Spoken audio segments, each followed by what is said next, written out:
todos tenemos el conocimiento sobre cómo manejar sistemas de software, ¿no? Vamos a ver qué datos tenemos en riesgo a diario, qué ataques podemos sufrir, cómo protegernos con herramientas de software de estos ataques y cómo proteger también la información de nuestra empresa. Entonces empezamos primero con la seguridad informática, que normalmente muchos piensan que la seguridad informática es solo parte de la empresa y que solo debe preocuparse el equipo de seguridad informática. Nosotros, como encargados de ventas o de compras o contabilidad o cualquier otra área de la empresa, no debemos estar involucrados. Pero en la práctica esto no es así, y mucho menos en estos tiempos en donde usamos la computadora para hacer realmente todo. Hasta el celular podemos hacer todas nuestras cosas directamente desde ahí. La seguridad informática tiene dos objetivos primordiales, que son proteger la infraestructura tecnológica y proteger la información. La infraestructura tecnológica involucra todo lo que son los data centers como tal, ¿no? Dentro de una empresa, los servidores web, servidores de base de datos, servidores firewall, switch de conexión a red, las computadoras que cada trabajador va a utilizar, los dispositivos móviles que pueden darse por medio de la empresa, que puede otorgar a los propios trabajadores. Entonces, esto también tiene que ver no solamente con software, sino también toda la infraestructura, el apoyo de hardware que necesita un sistema informático para funcionar correctamente. Y como segundo objetivo es proteger la información en sí, que es todos los datos que manejamos y gestionamos a diario, y que se generan, se van borrando, se van actualizando. Dentro de la seguridad informática vamos a basar en tres principios. En realidad hay otros principios más, pero estos tres son como que la base primordial de conocimiento básico que tenemos que tener sobre seguridad informática, que es la confidencialidad, la integridad y la disponibilidad de la información. Esto no quiere decir que la información que no debe ser vista, que nosotros vamos a manejar en nuestro software, sea de cualquier ámbito de ventas, de compras o un software médico, toda la información que se maneja no debe ser vista o accedida por personas o incluso otros sistemas de terceros que no deben tener acceso a esta información, ¿no? Ahí es donde cada desarrollador de software o cada empresa que ha desarrollado, que está detrás del desarrollo de software, tiene que manejar los permisos correctos para decir este grupo de usuarios accede a tal lugar de la información, o este grupo de usuarios no puede acceder, o este grupo puede acceder, puede actualizar, pero no puede eliminar, ¿no? O puede cambiar de estado simplemente un proceso a otro. El principio de integridad es que la información debe mantenerse tal cual el sistema se está almacenando. Quiere decir que si, por ejemplo, hoy registré 400 ventas y una de estas ventas no debería mostrarse el siguiente mes con menos datos o con menos cantidad de pagos o algún dato que esté faltante. Que la data siempre esté íntegra como tal y como realmente se necesita. Y la disponibilidad es que la información debe estar siempre disponible para quien la necesite, pero no debe estar disponible para todos, porque si estuviera disponible para todos, estaríamos en contra del principio primero, que es de la confidencialidad, ¿no? Debemos tener la información disponible solo para los usuarios autorizados y que realmente van a hacer uso de esta información. Entonces, vamos a ver ahora qué datos tenemos en riesgo.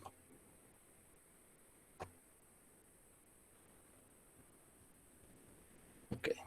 Entonces, dentro de los datos que ponemos en riesgo, que son, literalmente ponemos en riesgo todos los días de nuestras vidas que usamos una computadora o un dispositivo conectado a Internet, ponemos en riesgo toda nuestra información. Principalmente, los dos tipos de datos que ponemos en riesgo son los datos de tipo personal y los datos de tipo organizacional. Los datos de tipo personal, pues obviamente son los que solo me interesan a mí y están dentro de mi ámbito personal, amical o familiar.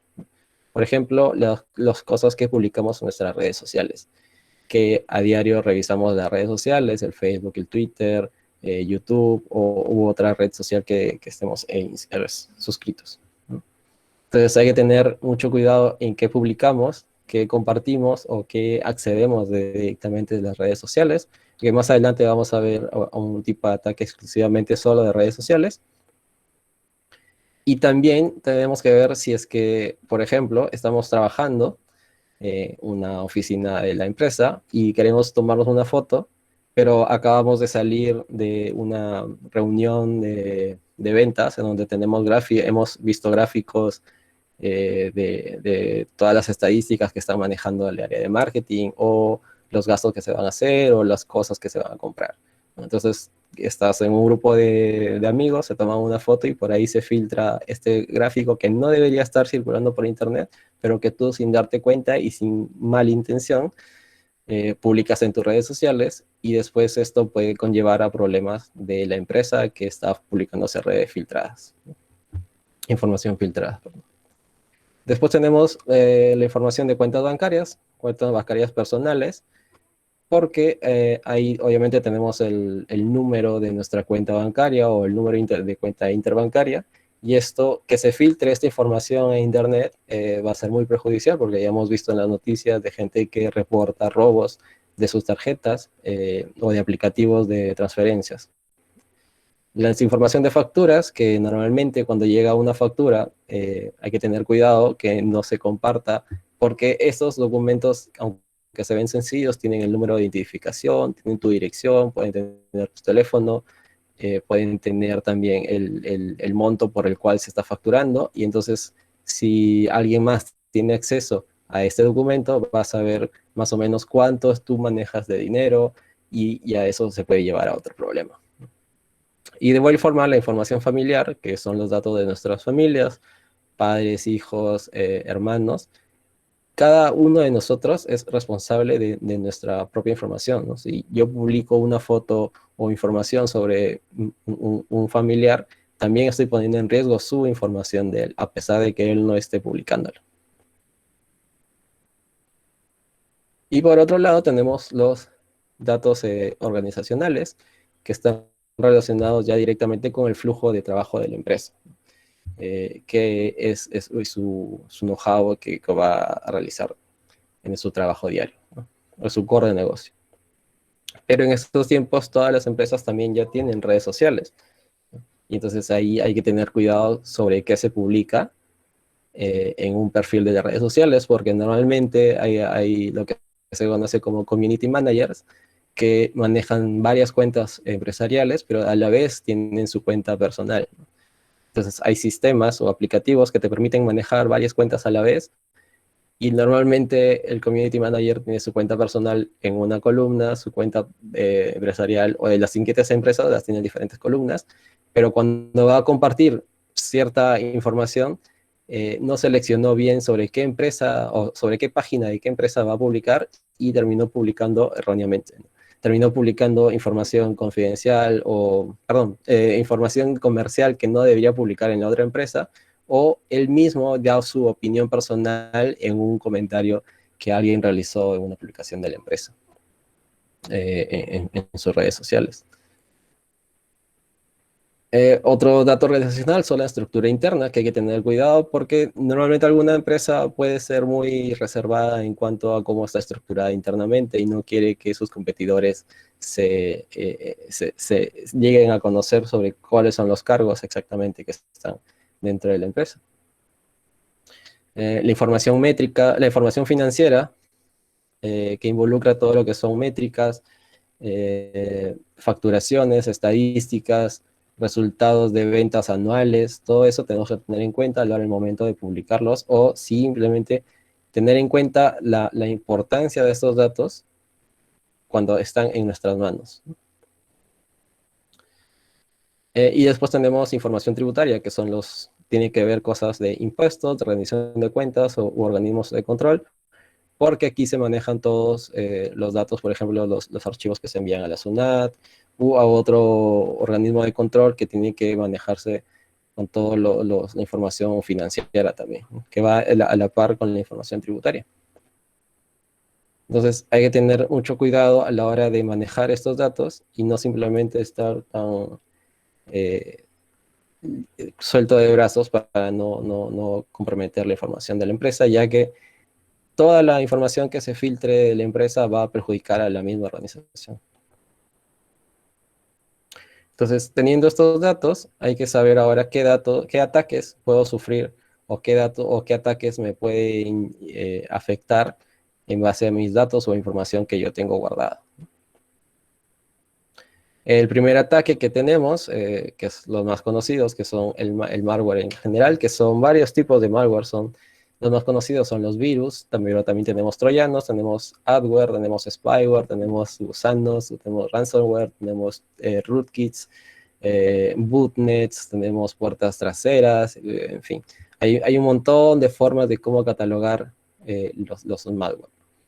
El malware es básicamente software malicioso o software malintencionado o pequeños pedazos de código computacional que se instala en una computadora o en un dispositivo y con la finalidad de generar un daño. Eh, sea una simple molestia o puede generar incluso pérdidas financieras muy grandes. Los troyanos, en este caso, son software que siguen la misma historia del caballo de Troya, que aparenta ser un software que tú estás instalando, un software bueno, pero detrás te está instalando un código que está esperando simplemente una activación y comienza a generar daño.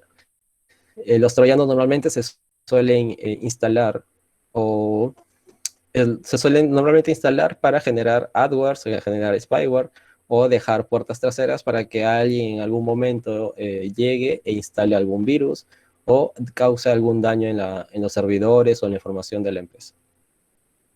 El adware es más que un daño, causa más molestias porque normalmente te está lanzando publicidad cada cierto tiempo. Entonces estás simplemente escribiendo en tu hoja de proceso de Word y sale una pantalla de publicidad o estás navegando en internet y te redirige a una página de publicidad y a ti lo que te hace no es un daño, sino es una molestia de estar viendo publicidad a cada momento que tú no has pedido. Pero esto lo que hace es que genera un beneficio para quien desarrolló este adware porque el negocio en internet es básicamente publicidad. Entonces cada publicidad o cada página de publicidad que se vea genera un ingreso para el desarrollador de este adware. Después tenemos los spyware, que normalmente son instalados por troyanos y lo que hacen es tomar el control de tu micrófono, de tu cámara o de incluso tu teclado, ¿no? Entonces, sin que tú te des cuenta, puedes estar tranquilamente en la computadora todo el día, pero tu cámara está activada sin la necesidad de que el puntito de luz que se prende, que indica que está activado, esté encendido, ¿no? Simplemente, y está transmitiendo a la máquina, o la cámara está transmitiendo todo tu video o todo lo que haces frente a la pantalla por internet. Lo mismo pasa con el micrófono y con el teclado. Hay software que se llaman keyloggers, que lo que hacen es registrar cada tecla que ha sido pulsada y luego se genera un archivo y se va enviando de a pocos para saber, en este caso, por ejemplo, se pueden llegar a saber contraseñas o qué páginas visitas o qué has escrito realmente en un procesador de texto. Después tenemos los gusanos, que ahora ya no se ven mucho, pero creo que todos hemos pasado por esto cuando hemos utilizado alguna vez un USB en Windows, que lo metíamos en la computadora y había un proceso de autoejecución que ocultaba tus carpetas, pero te creaba archivos con el mismo nombre de la carpeta e incluso te cambiaba el icono del archivo y lo ponía como carpeta. Y cada vez que tú hacías doble clic para abrir esa carpeta, en realidad estabas volviendo a ejecutar el gusano que se replicaba en otras carpetas de tu sistema operativo. Esto es básicamente un gusano, es un código que no causa mucho daño, pero está siempre ahí replicándose. Y el peor daño que puede hacer es que corrompa un archivo en sí. Y por ejemplo, si es un archivo de Excel y tú lo tratas de abrir con Office, este archivo no se va a reconocer y tu información ya está perdida porque el gusano digamos que ha comido algo de la información como tal.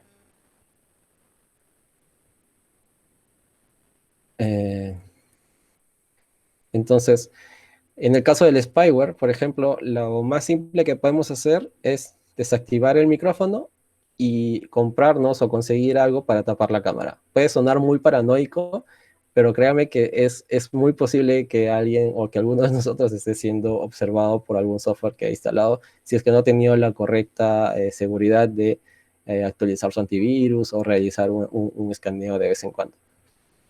Entonces, el micrófono por defecto en un sistema operativo siempre está escuchando, incluso en el celular. Si el micrófono siempre está encendido y siempre está escuchando, y a menos que tú le digas que no vas a querer que escuche, o sea, que le bajes el volumen, el micrófono va a estar ahí. Y lo malo de esto es que ningún sistema operativo por el momento te dice de manera sencilla y visual, te dice tal aplicación se está usando, ¿no?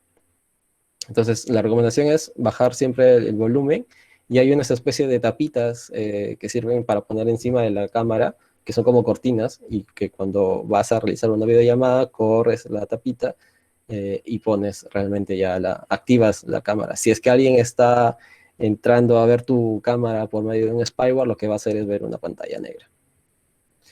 Y en este caso, otro malware que se ha vuelto muy famoso en estos últimos años es el ransomware.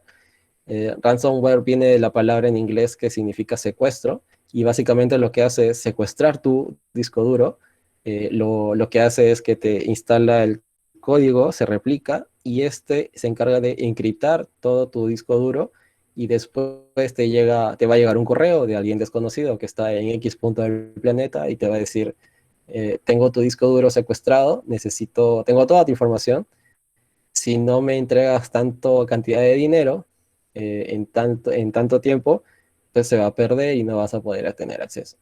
Entonces, esto fue hace ya un par de años con un ransomware que se llamaba WannaCry, que se hizo famoso en Estados Unidos porque afectó a hospitales, afectó a bancos, en donde simplemente cuando encendieron la computadora apareció una pantalla del mensaje de disco secuestrado, entrégame tanto dinero, para recuperar la información, ¿no? Después se encontró que alguien en una oficina de un hospital había abierto un correo, descargado un programa, un programa que venía como adjunto, lo instaló y ahí se fue replicando y afectó básicamente gran parte de las entidades de gobierno de Estados Unidos.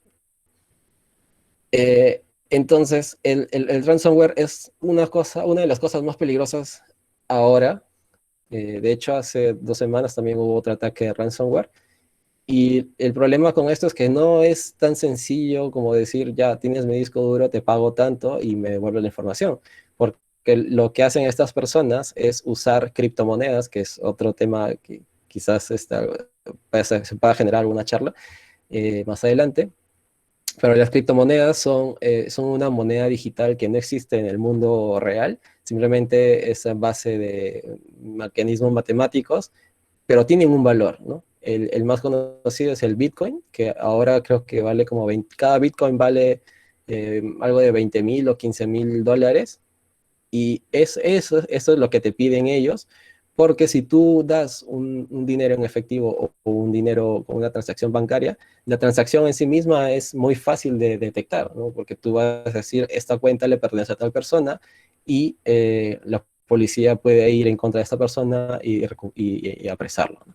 Pero con las criptomonedas, este sistema de monetización digital lo que tienen es la privacidad. Nadie sabe qué moneda le pertenece a qué persona, pero cada persona tiene una billetera, ¿no? Esta billetera está absolutamente privada, está criptografiada y no es muy sencillo saber a qué persona se le hizo la transacción, ¿no? Entonces los criminales usan estas criptomonedas para pedir los rescates de los discos duros, ¿no? En el peor de los casos, aquí vas a terminar perdiendo toda tu información a menos que tú hayas tenido un backup, una copia de seguridad y puedas restaurar directamente en otro disco toda la información que tuviste, ¿no? Otro ataque, que es el que les mencionaba sobre las redes sociales, es el que se llama lightjacking, o se conoce como lightjacking, que es otro tipo de secuestro, pero es un secuestro de redes sociales, ¿no? Esto normalmente es porque hay varios servicios en Internet que te dice que puedes saber a qué personaje te pareces o dependiendo de qué fruta comes o algo así, ¿no? Cosas medio raras que son como cuestionarios y te dicen inicia sesión con tu cuenta de Facebook o tu cuenta de Twitter o tu cuenta de Google y vas a llenar un cuestionario y te va a decir a qué personaje te pareces o te va a decir algo sobre tu vida, etcétera, ¿no? Y eso normalmente lo vemos a diario en redes sociales porque vemos amigos que publican estas cosas y no deberían, en realidad, cada persona debería ser consciente de que esto no es tan sencillo. Entonces, esto nos muestra un botón de Facebook como tal, con el logo de Facebook, nos va a llevar al inicio de sesión de una pantalla de Facebook real, válida, que es el Facebook es el sistema confiable, pero al regresar estos datos, cuando tú inicias sesión con tu correo y tu contraseña, lo que va a hacer es retornar cierta información a la aplicación que está usando, ¿no? Entonces, normalmente va a traer tus datos de correo, tu nombre, puede traer tus fotos, o dependiendo de lo que te haya pedido, dependiendo de lo que la aplicación haya sido configurada. Entonces, eh, la recomendación aquí es revisar qué permisos nos pide en la aplicación que vamos a conectar. Cada vez que hacemos clic en iniciar sesión con Facebook, nos va a decir, va a aparecer una pestaña o una pantalla que dice, te vas a loguear con este usuario y esta aplicación te está pidiendo tu correo, te está pidiendo tu lista de contactos, te está pidiendo tu lista de fotos o te está pidiendo simplemente tu correo, ¿no? El, si es simplemente es un juego, te va a pedir nada más el correo. Si ya te ves que pide más cosas, pues obviamente tienes que sospechar y decir, no voy a aceptar esto, no voy a iniciar sesión, ¿no? Estos permisos normalmente son opcionales. Te pueden pedir un montón de cosas y tú al costado hay un check que dices, ok, solamente voy a dar el correo, pero nada más, ¿no? Pero en algunos casos de las aplicaciones maliciosas, todos estos permisos, esos requerimientos de permisos son obligatorios, por lo tanto no te permiten continuar con tu aplicación o lo que estés intentando ingresar si es que no has dado todos los permisos, ¿no? Entonces, cuando ves que todos los permisos son obligatorios, ahí automáticamente debes sospechar y decir, no, esto no tiene nada que ver con lo que voy a hacer en esta aplicación, entonces no voy a dar permiso.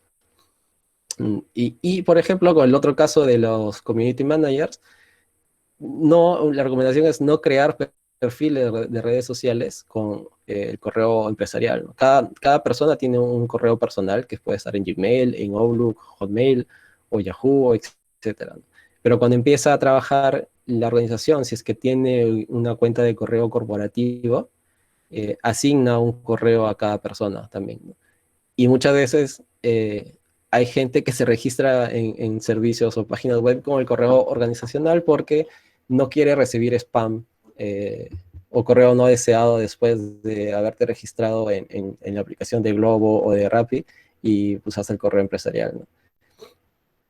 Esto por ética personal no debería hacerse, así que por favor no lo hagan porque no solamente ponen en riesgo a ustedes, sino también ponen en riesgo a la propia organización. Y si la organización le va mal, a ustedes también le va a ir mal, así que no deberían hacer esta cosa de registrarse o usar el correo de empresaria, el correo corporativo para sus cosas personales. Porque esto también les puede llevar a otro ataque, que es el conocido como phishing, que viene de la palabra pescar, ¿no? De fish, eh, de pescado, pero está en el verbo de pescar, porque lo que hace es eso, conseguir personas que son incautas en su vida, pero lo que hacen es simplemente enviándoles publicidad engañosa, oportunidades de negocio, o premios que hemos ganado sin participar en algún sorteo, o familiares que están en otro país que nunca hemos conocido. De ahí el meme clásico de el familiar africano que es el príncipe y que te ha heredado toda su fortuna, ¿no? Eh, y lo más común son las cuentas de banco bloqueadas, ¿no? Que a veces uno revisa el correo y dice, tu cuenta en tal banco ha sido bloqueada y tienes que hacer clic aquí para que se desbloquee o inicie un proceso de desbloqueo en la organización financiera. El phishing normalmente nos trata de hacer creer que nosotros somos importantes para resolver algo. Nos dice, esto está fallando y solamente tú haciendo clic aquí, vas a solucionarlo. Entonces, ahí lo que tenemos que hacer es, en primer lugar, si tenemos un correo que sospechamos que no deberíamos haber recibido, es revisar el remitente del correo electrónico, verificar si hay una cuenta si tenemos una cuenta en este servicio o en esta entidad bancaria, verificar nuestro cambio de contraseña, si es que ya hemos sido afectados y hemos hecho clic, hay que ver cada cierto tiempo cuánto fue la última vez que cambiamos nuestra contraseña. Y por supuesto, no ingresar datos bancarios a menos que ustedes mismos hayan ingresado a la cuenta del banco. Ángel, ¿Sí? bueno, nos están haciendo una pregunta, una consulta en el chat. ¿Sí? Hugo Quispe nos pregunta lo siguiente. Muy buenas tardes. Cuando uno instala las aplicaciones siempre te piden tus datos. ¿Cómo evitarlo? Gracias, Hugo, por tu pregunta. Sí, gracias. Es una buena pregunta porque así instalemos un juego o instalemos una aplicación de Sudoku que aparentemente es sencilla, nos va a pedir acceso a los datos, ¿no? Pero ahí hay que tener en cuenta siempre tenemos que nosotros mismos tener en cuenta qué datos nos están pidiendo, ¿no? Cuando tú haces clic en instalar aplicación, te pueden pedir datos para acceder a tu sistema de archivos, a tu webcam, a tu micrófono, a tu correo, o a guardar tu contraseña con la cuenta de Google. Lamentablemente, con las aplicaciones de Android o iOS, si tú no aceptas uno de estos permisos, la aplicación no se puede instalar, ¿no? Entonces, si vas a instalar una aplicación que te está pidiendo tus datos, pero a la vez te está pidiendo cosas más extrañas, que en este caso, por ejemplo, si estás instalando una aplicación de Sudoku, que es un juego matemático para unir filas y columnas, si ves que te pide tu correo, bueno, se lo puedes dar, pero si ves que te pide acceso a tu cámara web o acceso a tu micrófono o acceso a tus archivos, a tu sistema de archivos, pues simplemente descártala y busca otra aplicación que no te pida tantos permisos, ¿no? Las aplicaciones en Google Play y en iOS o en el Apple Store, lo que hacen es cada cierto tiempo verificar la aplicación que ha sido subida, y si ellos mismos detectan que la aplicación es peligrosa, la van a eliminar. No sé si eso responde a su pregunta de Hugo. Sí, yo creo que sí, porque lo que tú dices es cierto, ¿no? Al final debemos Sí, ok. analizar bastante la información que nos piden relacionado a lo que estamos instalando, ¿no? Básicamente lo que tú estás Cierto, comentando. sí. Ahora, adicional a eso, gracias, nos dice Hugo, gracias también Hugo por tu pregunta. A todos los que están en línea, les comento que hay una encuesta ahorita disponible, la cual los invito a que respondan, ya que lo que nos está comentando Ángel, creo que la gran mayoría hemos sufrido, así que la pregunta es la siguiente, ¿has sufrido algún tipo de ataque digital? Tienen dos opciones nada más, sí o no. En la parte superior derecha van a encontrar unos dibujos de un triángulo, un cuadrado y un círculo. Ahí es donde ustedes pueden acceder a la opción de encuestas y van a ver la encuesta que está disponible. Así que mientras vamos escuchando a Ángel, pueden ir respondiendo. Imagino que la gran mayoría van a decir que sí, pero igual. Entonces, los invito a que respondan. Bien, Ángel, te seguimos escuchando. Ok. Quedamos aquí. Ok, entonces, por ejemplo, este es un cliente de correo real de una empresa, en el que es un cliente de correo web, porque normalmente usamos Gmail como un cliente de correo web, pero en las empresas usamos Thunderbird, por ejemplo, o usamos Outlook, o usamos alguna otra aplicación de correo que se instala como programa dentro de la computadora. Eh, este es RunCube, es un email, es un servicio de email gratuito, o libre, perdón, no es gratuito, sino que está instalado para muchas empresas, y lo que pueden ver aquí es un correo que dice asunto, resultados de sorteo diciembre 2020. El remitente es Andrea López, o una persona que se hace llamar Andrea López, y el destinatario dice sorteos 2021. pero ha llegado a un correo personal, ¿no?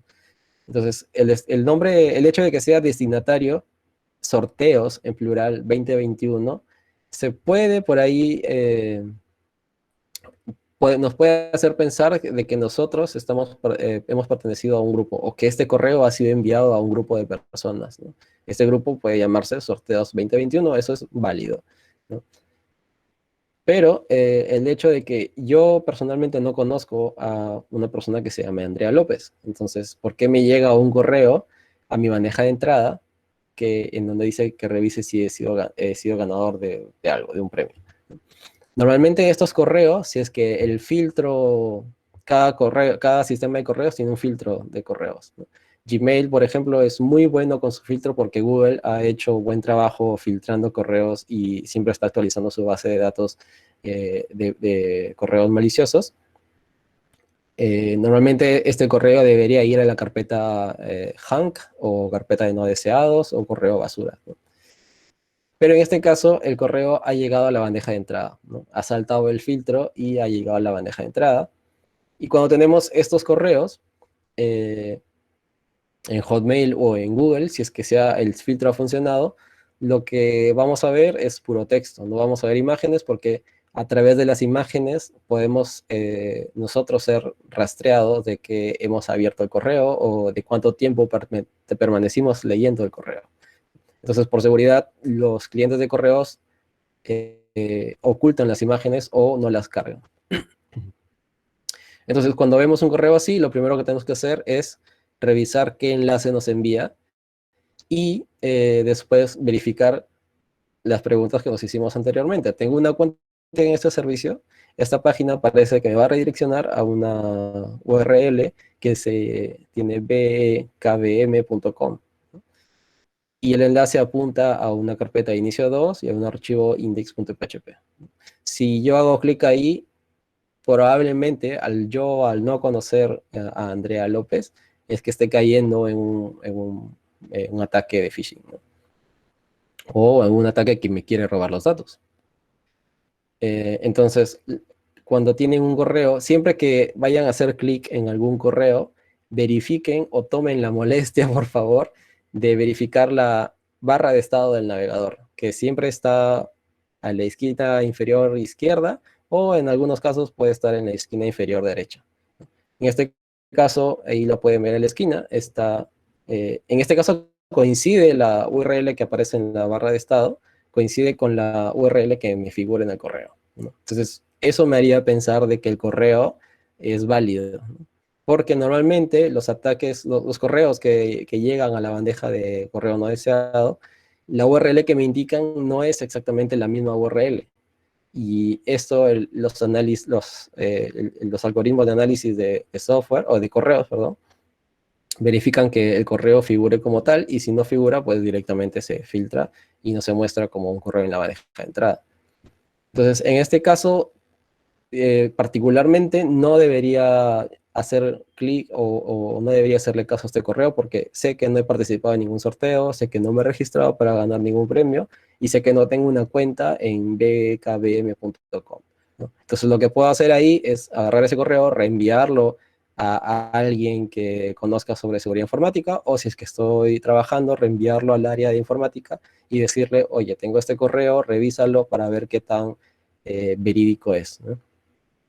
Pero si en el caso estamos despistados o estamos con sueño trabajando y le hacemos clic, en este caso, este enlace me va a redirigir, me ha redirigido, no debería haberle hecho clic, pero para fines prácticos de esta charla, decidí darle clic y no lo abrí directamente en un navegador. Aquí ven la ventana que tiene una pestaña que está acortada porque es una pestaña fija.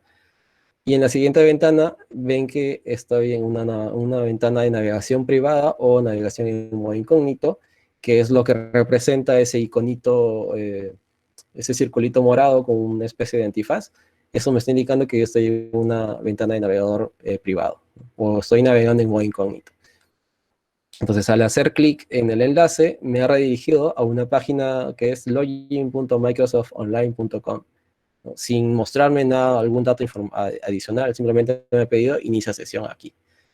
Este login.microsoftonline.com es una página real, es una página oficial de Microsoft, en la que cualquier persona cuando entra a ver su cuenta de Hotmail o de Outlook o de Office 365 o cualquier servicio que Microsoft ofrece, va a tener que pasar por esta cuenta. Es una cuenta real. Es un formulario de inicio de sesión real. ¿Ok? Entonces ahí me está pidiendo el correo electrónico y después cuando lo ingrese me va a pedir la contraseña. En este caso, todos los inicios de sesión en la web, en este momento, siguen un estándar que se llama OAuth, que es, traducido sería como una autorización, es un sistema de autorización, mejor dicho. Son datos un poco más técnicos, pero este es el estándar en todas las aplicaciones web, siempre que van a iniciar sesión con Facebook, con Twitter, con Google, con Microsoft, o cualquier otra aplicación, van a tener que usar un protocolo que se llama OAuth 2. En este caso, OAuth está en la versión 2 y Microsoft la utiliza, ¿no? Y lo bueno de usar un estándar o un protocolo estándar en toda la industria del software es que la propia URL nos da los parámetros o nos da pistas de qué es lo que va a devolver o qué datos se van a usar en este inicio de sesión. Entonces lo que tienen que hacer ahí es revisar la URL, pero si la revisan es muy larga y normalmente cuando ves una pantalla, la ventana de un navegador web, la URL está cortada, ¿no? No la vemos completamente. Pero en este caso otra vez entra la amable barra de estado del navegador que nos dice cuando una página carga, nos va a mostrar exactamente la misma URL, pero en la parte inferior. No nos va a mostrar completa, sino que nos va a mostrar cierta porción del inicio, el final, si es la parte de en medio, si es muy larga la URL, la va a cortar y nos va a mostrar el bloque final de la URL, ¿no? Entonces, si revisamos otra vez la barra de estado, que fue la recomendación del slide anterior, aquí, si la revisamos, vamos a ver que al final, a la derecha, hay un texto que dice scope igual user.read espacio contacts.read. Esto es un parámetro del propio protocolo que les comentaba que se llama OAuth 2. Y lo que ahí está diciendo es que cuando tú inicies sesión, este inicio de sesión va a traerte datos. ¿Qué datos te va a traer? Te va a leer los datos de tu cuenta de usuario, por eso indica que es user.read. Scope en español sería como el ámbito o el contexto de lo que se va a ejecutar, ¿no? Y además no solamente te va a traer tus datos, sino que va a traer tu lista de contactos. O sea, todos los contactos que tú tengas en tu libreta de Hotmail o de Outlook o de Gmail, va a traerse cuando tú hagas inicio de sesión ahí. Y estos datos, si ven más a la izquierda, hay una página o hay un texto que dice .com/inicio2/inicio.php. Y esta URL es la que va a responder, la que va a recibir los datos. ¿Okay? Pero en este caso coincide con nuestro /inicio2.php, ¿no? Entonces, cuando yo inicie sesión, lo que va a hacer esta aplicación o este correo malintencionado es robarme mis datos de usuario y mi lista de contactos. ¿Por qué quiere mi lista de contactos? Porque es un correo que se envía al azar. No es que este correo haya sido enviado directamente a mí, sino que mi correo por ahí, por X motivo, está figurando en una base de datos en Internet, que es un correo verídico y que se le pueden enviar spam para ver si algún día caigo en un robo de identidad, ¿no? Entonces, mientras más caso le hagamos a estos correos, más datos van a tener y su base de datos de correo se va a ampliar con todos nuestros contactos. Ok. Ángel, tenemos una pregunta Sí. del amigo Wildor Sánchez, nos informa o nos indica lo siguiente. Creo que se hace referencia a lo que tú indicabas de que hay aplicaciones o algún ataque que podemos recibir que puede hackear o utilizar nuestra cámara y micrófono, a pesar de que aparentemente Sí. estén apagados. Entonces, él nos indica, ¿qué pasa si yo desactivo en mi celular la opción en las aplicaciones? En segundo plano, bloqueo los accesos de mi micrófono y cámara. ¿Eso puede ser una solución a ese problema? Eso parece una solución, pero va a llevarte a que la aplicación no funcione correctamente. Puede que la aplicación esté programada solo para que use la webcam o el micrófono y sin esta no puede funcionar, ¿no? Pero es una buena opción también manejar los datos en segundo plano, que eso ya es conocimientos un poco más avanzados de un usuario, ¿no? Pero sí, sí es una buena opción también, desactivarlo desde la propia configuración. Bien, hablando de la encuesta, bueno, vemos que dentro del grupo son muy pocos los que han recibido ataques y son, más bien es bastante la cantidad de personas que no han recibido ataques y son muy pocas las que sí. Bueno, es un buen indicador para los participantes, que bueno que no hayan recibido ataques. Igual todos estamos Sí. O, en este momento expuestos, ¿no? A que el sí, ataque no hay una fecha de vencimiento que nos va a tocar el ataque mañana o pasado, pero al menos con estas pautas ya tenemos una orientación de qué hacer para protegernos, para prevenir y no lamentar. sí, o quizás no saben que han sufrido o son víctimas de un ataque y su correo está por ahí en internet. Luego les voy a enseñar cómo verificar eso, pero es muy Personalmente yo he probable. recibido un montón de ataques. Por ejemplo, de los clásicos que te dan un mensaje de texto de ATV o te llega un Sí, correo electrónico indicando que te han hackeado o que tu cuenta ha sido bloqueada, incluso en bancos que ni siquiera nunca he tenido una tarjeta. Personalmente yo he recibido y sigo recibiendo ataques.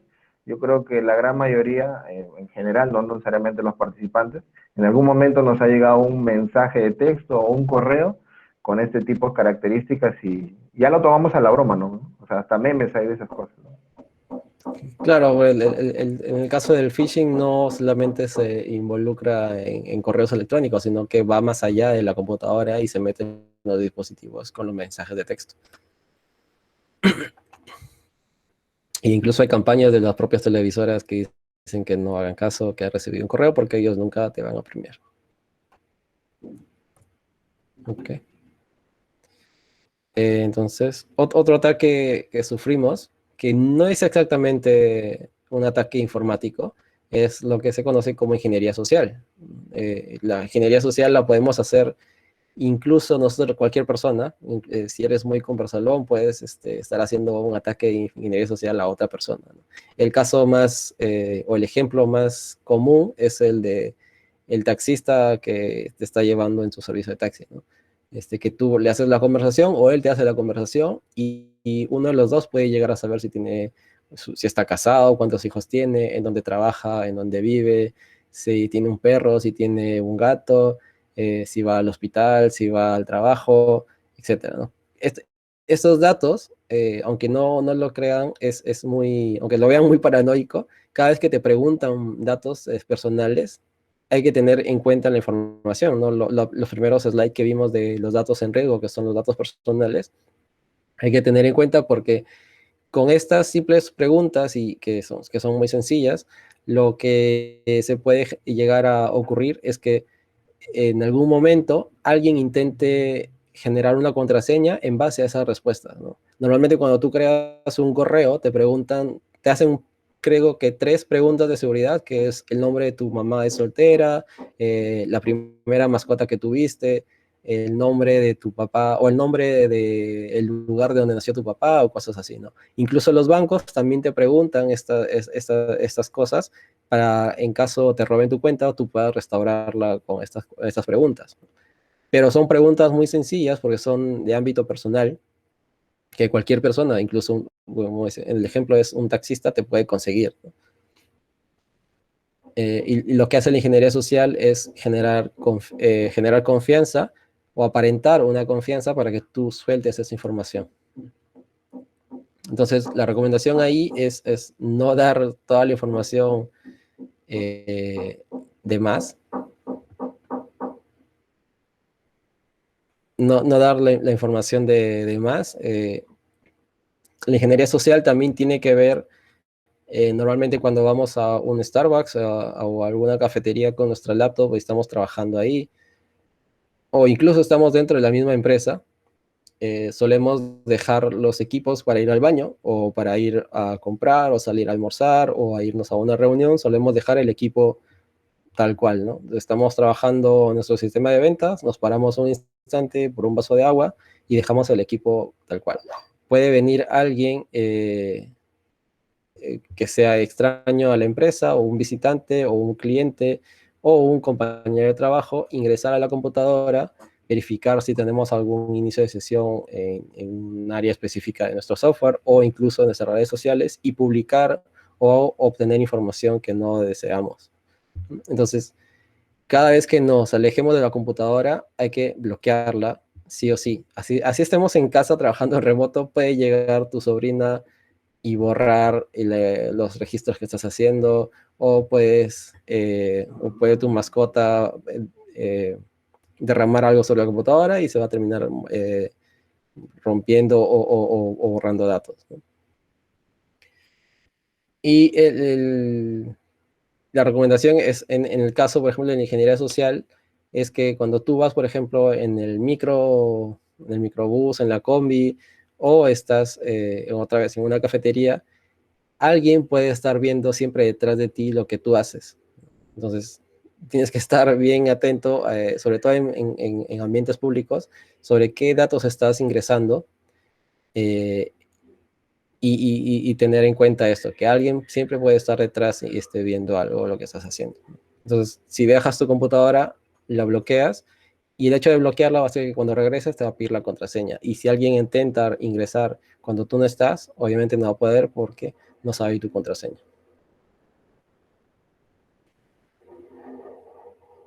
Otro ataque conocido, que es los ataques con las redes Wi-Fi, que se llama Man in the Middle, o el hombre en medio, que es básicamente una persona que está escuchando todas las redes sociales, o perdón, todos los envíos y peticiones que van en la red, y puede interceptar toda la información que pasa. El protocolo de red que usamos actualmente es un tanto inseguro porque cada dato que se envía llega a todos los dispositivos. Cuando tú estás en el celular, pero tienes la computadora encendida, lo que tú pides en la computadora, el celular lo puede ver, pero no lo acepta, ¿no? Entonces es muy peligroso ahí. Y si estás otra vez en una cafetería o estás en una red que no tiene mucha seguridad, como por ejemplo en la red de un aeropuerto o en un restaurante, que normalmente llegas y pides cuál es la contraseña Wi-Fi, asegúrate de que no vas a ingresar datos, o no vas a ingresar a páginas que realmente puedan tener información crítica, porque alguien más, al hecho de ser público, alguien más puede estar escuchando todo lo que tú escribes o envías y recibes por esos datos. Y la información se obtiene tal cual, no es que puede estar encriptada así, pero hay técnicas para desencriptarlo en el momento, y la información está en riesgo total. Se perdió ahí la pantalla, creo. Sí, aprovechando que se perdió, hay una pregunta de Johnny Yancan. Nos indica, buenas tardes. ¿Cómo podemos bloquear la información de hacker que invaden cuando ingresan por enlaces? Imagino que se refiere a esas páginas que cuando damos clic en algún punto nos redireccionan a otra y a otra y a otra, ¿no? De forma sucesiva. ¿Cómo se puede bloquear esa situación? Claro, pero para entrar ahí primero has tenido que dar clic, ¿no? Entonces, en el peor de los casos, que tu filtro web no funcione, eh, perdón, estoy enviando la pantalla otra vez. No me deja compartir pantalla.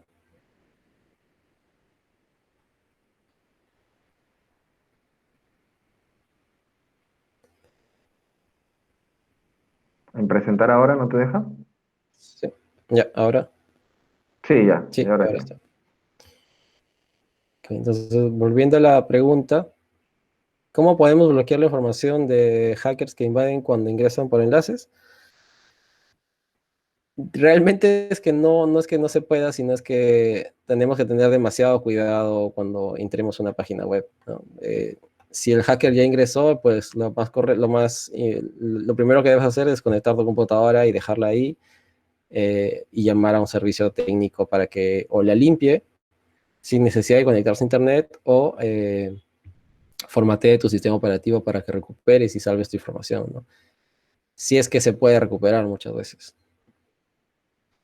Normalmente los antivirus, cuando compras una licencia de un software antivirus, vienen además con filtros anti-spam, que lo vamos a ver más adelante. Vienen con una serie de filtros que te permiten bloquear estas cosas de publicidad o de páginas que se van a reenviar y reenviar y reenviar. ¿Sí? Sí, creo que Ok. eso responde a la pregunta. Gracias, Johnny, por tu pregunta. Ya el ingeniero más adelante nos va a explicar qué tipo de filtros podemos usar para evitar este tipo Sí. de redirecciones. Gracias, Johnny. Ok. Entonces, seguimos con el ataque de Wi-Fi o el tipo de ataque. Entonces, cada vez que ingresemos a una red pública, una red abierta o que necesitemos, en el peor de los casos, en el mejor de los casos es no ingresar, a menos que no tengamos datos o sea un tema de emergencia.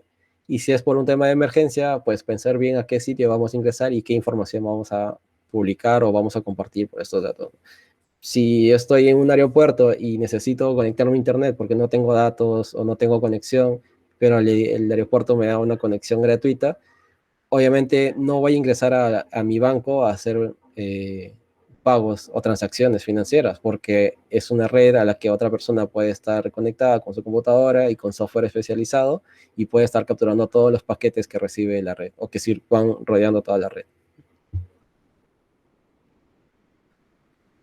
Entonces ahora vamos a ver un poco de herramientas de protección para estos tipos de ataques. Ojo que no son los únicos ataques, hay un montón de ataques más, pero eso es lo que normalmente podemos sufrir en el día a día porque estamos más expuestos.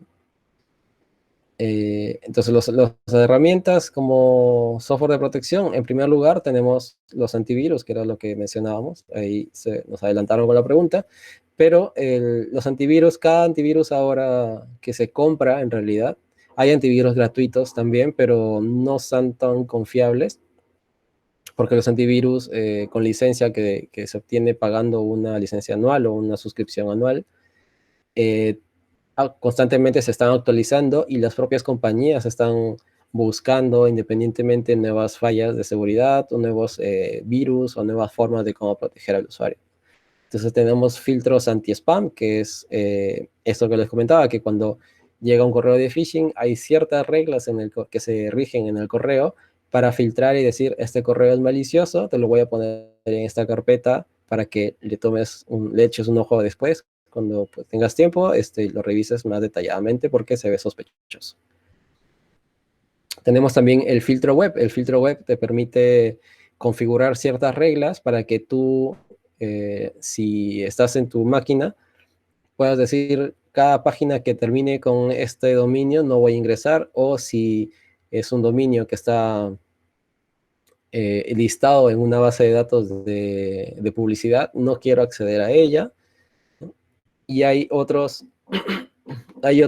filtros que son de banca segura que lo que te hacen es abrir el navegador, pero en una... Perdón, un poco de agua. Bueno, perdón. Eh, hay filtros de banca segura que lo que hacen es abrirte el navegador en una pestaña en modo seguro, entre comillas, pero lo que hacen es abrir una nueva ventana con un perfil de navegador muy independiente de lo que tú has hecho o lo que vienes haciendo. Entonces tú puedes ingresar con total seguridad de que tus datos no se están compartiendo con otro sitio web que hayas visitado anteriormente.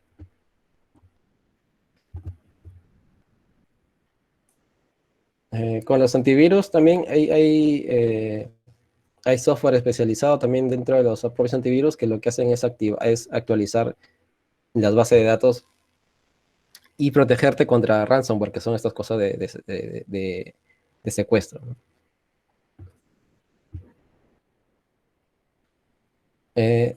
Otra forma que tenemos de protegernos es haciendo una correcta gestión de contraseñas. Entonces, la regla principal aquí es no usar la misma contraseña para todo, ¿no? Porque normalmente Usamos la contraseña, misma contraseña para el correo, la misma contraseña para el Facebook, para el trabajo, para la cuenta del banco. Entonces, eso definitivamente está mal. No debemos usar la misma contraseña para todas las cuentas que tengamos. Y por política personal deberíamos cambiarla cada cierto tiempo, ¿no? La regla en la industria del software es cambiar las contraseñas cada 6 meses, pero hay empresas que cambian sus políticas de cambio de contraseñas es cada 3 meses, ¿no? Que hacen que todo el personal cambie sus contraseñas o les cambien ellos automáticamente. Y seguir las políticas de creación de contraseñas, ¿no? Que normalmente cuando te registras te piden que la contraseña tenga al menos 6 caracteres o 8 caracteres, que tenga letras mayúsculas, tenga letras minúsculas, que tenga caracteres especiales, que no sean palabras, sino que tengan ciertas cosas. Este tipo de políticas en realidad no son tan efectivas porque no son fáciles de recordar, ¿no? Al menos que tengas una técnica tú para generar tu propia contraseña. Entonces, por ejemplo, esta frase que dice Scotty duerme debajo del escritorio cuando trabajo, Scotty es el nombre de mi perro por si acaso, pero es una frase que vamos a tomar como ejemplo para generar una contraseña, ¿no? Entonces, esta frase tiene significado para mí porque yo la entiendo y cada vez se me va a hacer fácil recordarla, ¿no? Entonces, ¿qué hacer con esta frase que tiene 7 palabras? Es sacar la primera y segunda letra de cada palabra, así sea una palabra muy sencilla. Claro, una palabra, incluso puede ser del o un conector. Saca la primera letra y la segunda letra, ¿no? De cada palabra. Estas se juntan y el hecho de juntar estas letras hacen que se estemos generando una contraseña segura. Pero el hecho de que sean solo letras, la hace a su vez insegura, pero como no son palabras reales, son difíciles de detectar, ¿no? Porque si alguien lee una contraseña que dice SCDUDDSQTR, no sabe qué significa, ¿no? No es muy fácil hacer la forma de generación de contraseña. O la forma de averiguarla no sería tan sencilla.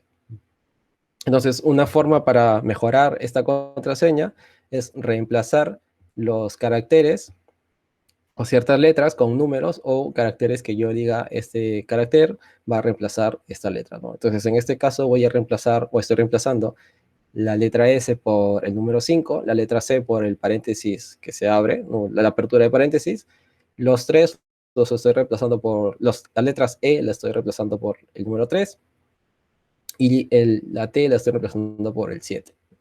Entonces, esta contraseña, que es la última, esa es una contraseña segura que es difícil de recuperar para un intruso o un atacante, pero para mí es sencilla porque sé cómo la he generado, viene de una frase que tiene sentido para mí y es muy fácil de recordar.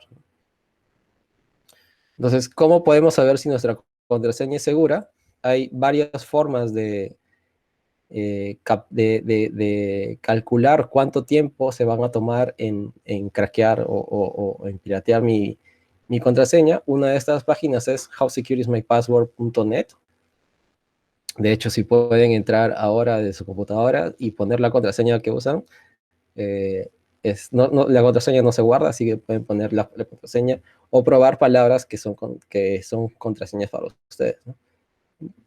Entonces, en este caso, la contraseña de 5 paréntesis DUDE, que viene de la frase de Scotty duerme debajo del escritorio, se demoraría, según How Secure is My Password, cualquier algoritmo de recuperación de contraseña se demoraría 2.000 millones de años en descifrarla, con una computadora normal. Si no me equivoco, la primera opción que generamos con solo letras demoraba algo de 8.000 millones, que es un poco menos, pero igual era segura. Otra herramienta que podemos usar para comprobar nuestras contraseñas es password.kaspersky.com. Al final, no sé si se observa bien, la parte inferior hay un campo que dice comprueba tu contraseña. Y ahí también puede ingresar, ¿no? Kaspersky es un proveedor de antivirus y software de seguridad internacional, así que es más confiable que House Security My Password, pero Kaspersky tiene otra forma de calcular el tiempo de cuánto se va a demorar en desencriptar la contraseña, y si no me equivoco, no lo puse ahí, la contraseña que hemos creado en este momento, eh, demoraría 40 siglos en recuperarse en el caso de Kaspersky. Eh, de hecho, pueden probar, los animo a que prueben qué tan segura es su contraseña. Otra forma de gestionar contraseñas es hacer el uso de software. LastPass.com es una empresa internacionalmente conocida, es muy buena para gestionar contraseñas, y lo que hacen es bajarte una aplicación. Tiene una aplicación web, tiene una aplicación de escritorio y tiene una aplicación para celulares o para dispositivos móviles, ¿no? Lo que hacen es gestionar tus contraseñas en una bóveda encriptada que solo tú tienes acceso. Ellos se aseguran de que ni ellos mismos tienen acceso a las contraseñas porque están encriptadas y están de manera segura. Es una compañía muy segura. Es uno de los mejores servicios que hay, pero cuesta tener todas las opciones que ven a la izquierda en parte gris. Cuesta una suscripción anual, ¿no? Aunque también tienen un modo gratuito, que ahora hace un par de meses redujeron su modo gratuito porque su número de usuarios ha comenzado a crecer exponencialmente, y entonces han decidido generar más ingresos a costa de reducir los privilegios que daban en el plan gratuito. Pero aún así sigue siendo muy buena opción para gestionar sus contraseñas. Y cada vez que lo instalen, si por ejemplo lo instalan en su computadora, un gestor de contraseñas lo que va a hacer es modificar tu sistema operativo, entre comillas, y cada vez que tú encuentres un campo de contraseña, que es esto donde aparecen los asteriscos o las bolitas negras que reemplazan los caracteres de la contraseña, es agregarte una opción para generar una contraseña o para que esa contraseña se busque directamente en tu bóveda y no tengas que estar escribiéndola, ¿no? Porque aquí empieza otro. Los gestores de contraseñas son muy seguros porque te generan contraseñas aleatorias que son muy difíciles de recordar. Son más o menos de la forma que habíamos generado, pero no tienen un sentido especial. Son números, letras y caracteres de 10 caracteres o más, incluso, pero son muy difíciles de recordar. Entonces, para esto tenemos un gestor de contraseñas, para simplemente hacer clic y que la contraseña se llene automáticamente, para que nosotros no tengamos que estar gestionando diferentes contraseñas, porque obviamente es muy difícil de recordar para cada cuenta. Y esto nos va a servir, nos va a ayudar tanto en los dispositivos móviles, en los celulares, en las tablets. Podemos tener acceso a nuestra sincronización de contraseñas, y cuando registramos una, va a estar disponible también en el celular. Otro proveedor conocido que es OnePassword, que también tiene una suscripción de pago, pero hay una suscripción gratuita con ciertas limitaciones. Te permite guardar todas tus cuentas o todas tus contraseñas de redes sociales o de servicios que uses, y también tienes para guardar los datos de tu tarjeta de crédito, ¿no? Para que se autollenen cuando vas a realizar una compra en internet, por ejemplo. Y toda esta información se guarda encriptada.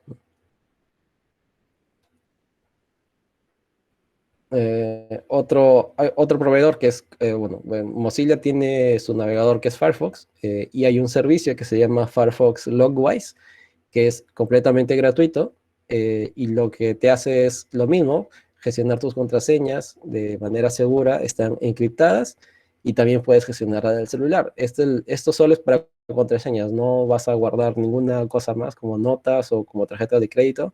No, solamente es contraseñas, es lo más básico que se puede usar como un gestor de contraseñas, pero es muy seguro, y cada vez que tú te vas a registrar, igual te va a sugerir una contraseña aleatoria generada automáticamente, muy segura, y lo que vas a recordar ahí es una contraseña maestra que tenga todas las contraseñas que tú estás guardando. Entonces, eso lo puede instalar en sus dispositivos o lo puede instalar en el propio navegador también. Ahora empezamos con las cuentas. Una vez que ya hemos creado una cuenta una cuenta en un servicio de red social, en una página de compras, etcétera, o cualquier tipo de página que nos requiera autenticarnos, otro método para protegernos es activar la autenticación de dos factores. Esto no lo suelen tener todas las páginas web porque implica más desarrollo, pero por ejemplo el correo de Gmail, el correo de Outlook, el mismo Facebook o el mismo Twitter o los mismos proveedores de empresas tienen activados los celulares Android, los celulares iOS o todas las redes de Apple y de Microsoft tienen activado su autenticación de dos factores. ¿Qué es la autenticación de dos factores? Pues es un mecanismo de hacer un segundo paso cuando tú vas a iniciar sesión, ¿no? En el caso de que alguien conozca tu contraseña, te va a llegar a ti una notificación para que tú concedas el acceso, siempre y cuando seas tú, porque si te llega un mensaje que dice acepta la autenticación y no eres tú, obviamente vas a tener que cancelarlo. Y esto normalmente, el ejemplo que creo que la mayoría usa de nosotros es en los bancos. Cuando vamos a hacer una transacción, nos dice ingresa el número de cuenta, llenamos los montos y nos llega o un correo o un SMS con un dígito de 4 números, ¿no? O un número de 4 dígitos o 6 dígitos dependiendo de cómo estén configurados sus sistemas, o lo que conocemos como el token digital, ¿no? Que sin este segundo token o este segundo paso de autenticación no podemos hacer nada y no podemos conceder que se realice la acción. En el correo de Google es muy fácil de configurar, simplemente es ir a la opción de cuenta, de privacidad y configurar la autenticación de dos factores. No necesitan nada más porque ya el propio dispositivo de Android está configurado para aceptarla y cada vez que inicie sesión le va a aparecer en la pantalla un código para confirmar o simplemente hacer un clic en la pantalla para aceptar el inicio de sesión. Lo mismo para iOS o para Facebook, ¿no? En el caso de Facebook, ahora que recuerdo, en el caso de Facebook, yo por ejemplo no recuerdo mi contraseña de Facebook porque la tengo generada automáticamente y la tengo con autenticación de dos factores. Entonces, cada vez que yo voy a iniciar sesión en Facebook, tengo que ingresar mi correo, mi contraseña, y después tengo una aplicación en tercer lugar, o otra aplicación de un tercero, que en este caso es Google, que tiene una aplicación que se llama Google Authenticator. Y este Google Authenticator lo que te hace es generar un montón de tokens. Y en la configuración, cuando estás haciendo el uso de autenticación de dos factores en Facebook, le dices, quiero que mi contraseña, o perdón, quiero que mi cuenta esté asociada a esta cuenta de Google Authenticator. Y entonces Facebook no se encarga de autenticar la inicio de sesión, sino que se encarga Google, que te ofrece un código y ese código lo ingresas en tu inicio de sesión de Facebook. Y ahí recién se procede a iniciar sesión y ver todo tu timeline en la red social. Eh, otra herramienta que vamos a hacer uso en nuestra navegación, que hacemos al diario con nuestro navegador web, es hacer una gestión de cookies o al menos entender qué son las cookies, ¿no? Y las cookies en español son galletas, ¿no? Pero se llaman cookies porque hacen referencia al cuento de Hansel y Gretel que iban dejando pequeñas migajas de pan para recordar por dónde habían venido, ¿no? Entonces, cuando tú entras a una página web, a cualquiera, si sea la más sencilla, está dejando un pequeño rastro para que otra página web lo lea y diga, Ángel estuvo en esta página, entonces vamos a mostrarle contenido que esté relacionado a esta página, ¿no? Normalmente se suele usar para los casos de compras o de ventas online, porque cuando tú ingresas a Facebook y estás buscando en Google zapatillas, en Facebook te va a aparecer zapatillas porque las cookies están ahí conectadas. De Google y Facebook, a pesar que sean empresas opuestas y que no tengan alianzas físicamente por contrato, las cookies están haciendo esto, que la publicidad se te muestre en los dos lugares, a pesar de que tú no hayas ingresado en los dos, simplemente hayas ingresado en uno, ¿no? O estés entrando en Facebook, ves un video de cualquier cosa de productos y después cuando vas a YouTube te va a aparecer la publicidad relacionada a esto. Normalmente eso lo solemos ver como que alguien o que Mark Zuckerberg está leyendo nuestras conversaciones o lo que hacemos, pero no es exactamente así, sino que todo está automatizado y es por estas cookies las que recibimos la publicidad. Creo que hay una pregunta ahí. Ah, sí. Okay.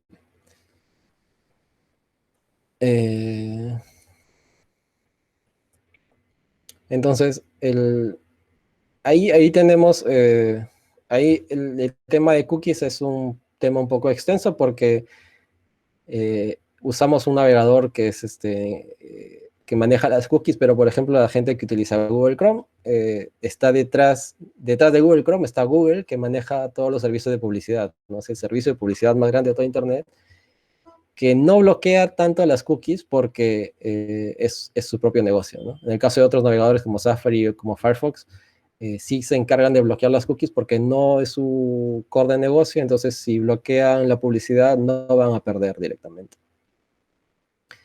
En el caso, por ejemplo, de los navegadores, otra vez, cuando tú ingresas a una página web o cargas directamente el navegador, debe haber una opción en la pestaña de menú que te dice iniciar navegación en modo incógnito. Cuando tú ingresas en modo incógnito, ahí estás guardando cookies, ¿sí? Pero cuando cierras esa ventana, las cookies desaparecen absolutamente y no queda rastro de tu navegación.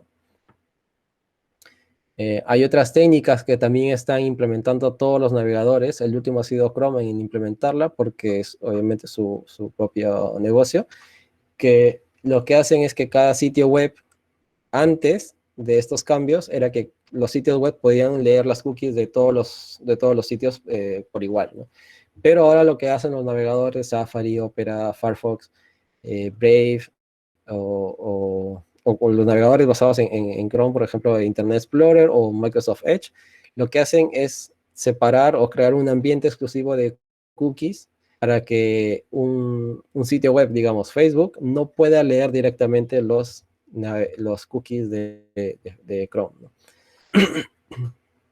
Pero entonces la recomendación aquí, siempre que terminen de revisar o siempre que vayan a comprar algún producto y en vez de googlearlo, lo googleen directamente en su navegador, abran la pestaña de navegación en modo incógnito o en modo privado, entren a Google o entren a su buscador web favorito, busquen ahí y después cuando ya tienen la URL del sitio web donde van a comprar, ingresan directamente, ¿no? Cierran la pestaña de navegación en modo incógnito y sus cookies se han eliminado y no van a tener más publicidad en su navegación o incluso cuando ven YouTube no van a tener mucha publicidad.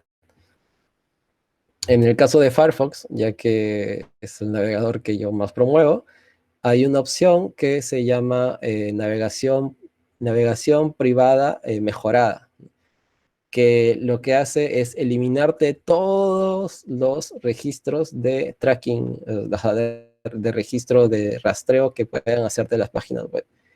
En el peor de los casos, las páginas web están tan integradas con el rastreo de personas para cookies que si desactivas algo no va a funcionar. Pero en el caso de Firefox, ese término de que se ha mejorado indica que tu navegación va a seguir siendo privada, segura, a pesar de que las cookies no se están guardando. Entonces, una buena opción para navegar siempre va a ser Firefox. Alejandro sabe exactamente por qué siempre prefiero Firefox, por el mismo hecho de que pertenezco a la fundación que está detrás, ¿no? A diferencia de Chrome y todos los derivados que tienen, que son Brave, Vivaldi, el propio Microsoft Edge o Safari, porque su negocio detrás está con todas las cookies, ¿no? Ellos ganan dinero en base a rastrearnos con nuestras búsquedas en Internet. Y uno de los casos, un poco ya empezamos a ver cosas técnicas ya de cómo protegernos de los ataques, es por ejemplo encriptando nuestros dispositivos. Nuestras computadoras en nuestros sistemas operativos que tenemos instalados, sea Windows, sea macOS, o sea Linux, o sea Android, o sea iOS en nuestros dispositivos, tienen una opción de encriptación. Actualmente casi todos los dispositivos tienen una opción de encriptación, a menos de que tu dispositivo móvil sea esto de gama baja, porque implica un poco más de recursos. Lo que hacen es encriptarte todo tu sistema de archivos, alterando la información que tú guardas, para que si en el caso se te pierda o te lo roben, la persona que tiene tu dispositivo, si no sabe tu contraseña, no va a poder acceder a tu información. Encriptar es como ponerle una llavecita o un candado a toda la información, ¿no? Esto viene no solamente de ahora, sino de la época en las guerras, en los que había que enviar mensajes ocultos, bueno, hay guerras antiguas e incluso las guerras actuales, en los que hay que enviar mensajes ocultos de un bando a otra posición, y sin que el bando opuesto reconozca lo que se está manejando, ¿no? Hay muchos libros de historia de encriptación y lo que se basa en esto es el más famoso o uno de los primeros métodos es el cifrado de César, que lo que hace es tener un mensaje, digamos, hola, y la H la reemplaza por el 13º carácter que le corresponde, ¿no? Entonces ya no dice hola, sino diría XYZ, ¿no? Entonces tú envías ese mensaje y la otra persona que sabe que estás usando ese método de cifrado, sabe que XYZ puede volver, por medio del método de desencriptación, puede volver a ser hola. Entonces, la encriptación en discos duros de computadoras o dispositivos móviles encripta todo este mensaje para que si alguien intenta leerlo, no sepa que está lo que dicen tus documentos, sino que va a encontrar otras cosas que no tienen sentido, ¿no? Pero cuando tú inicias tu computadora, el sistema operativo levanta, ese sistema operativo debe desencriptar toda tu información en ese momento para que tú puedas entenderlo y puedas trabajarlo. Pero cada vez que guardas la información y cierras tus programas de edición de información, de que estás editando como Word o como tus sistemas de sistemas de empresa, cada vez que cierras, la información está encriptada y está de modo seguro. Este método de encriptación nos va a proteger principalmente de ataques como, por ejemplo, los secuestros, porque ya tu data está encriptada, entonces ya el robo no se va, o el secuestro no se va a poder llevar a cabo porque no puedes encriptar algo que ya está encriptado, porque no puedes acceder a la información directamente. La encriptación no solamente es para discos duros, sino que también puedes encriptar correos. Hay un sistema, pues eso es un poco más técnico de explicar, pero que se llama PGP. Lo que hace es encriptar correos por medio de llaves públicas y privadas, que cuando tú envías un correo a otra persona, le dices, te voy a enviar un correo y lo vas a abrir con esta llave, ¿no? Si no la abres con esta llave, el correo no se va a poder leer porque no va a tener concordancia de lo que dice. O va a haber caracteres especiales o no va a saber leerlo exactamente el programa. Y otro dato, otra forma más técnica de protegernos es configurando firewalls, que normalmente si utilizan Windows, Windows tiene un sistema de firewall que la gran mayoría lo desactiva, pero no debería desactivarlo. Vienen desactivados porque la mayoría viene con Windows de versiones pirateadas, que si se activa va a detectar que tu Windows es pirata, ¿no?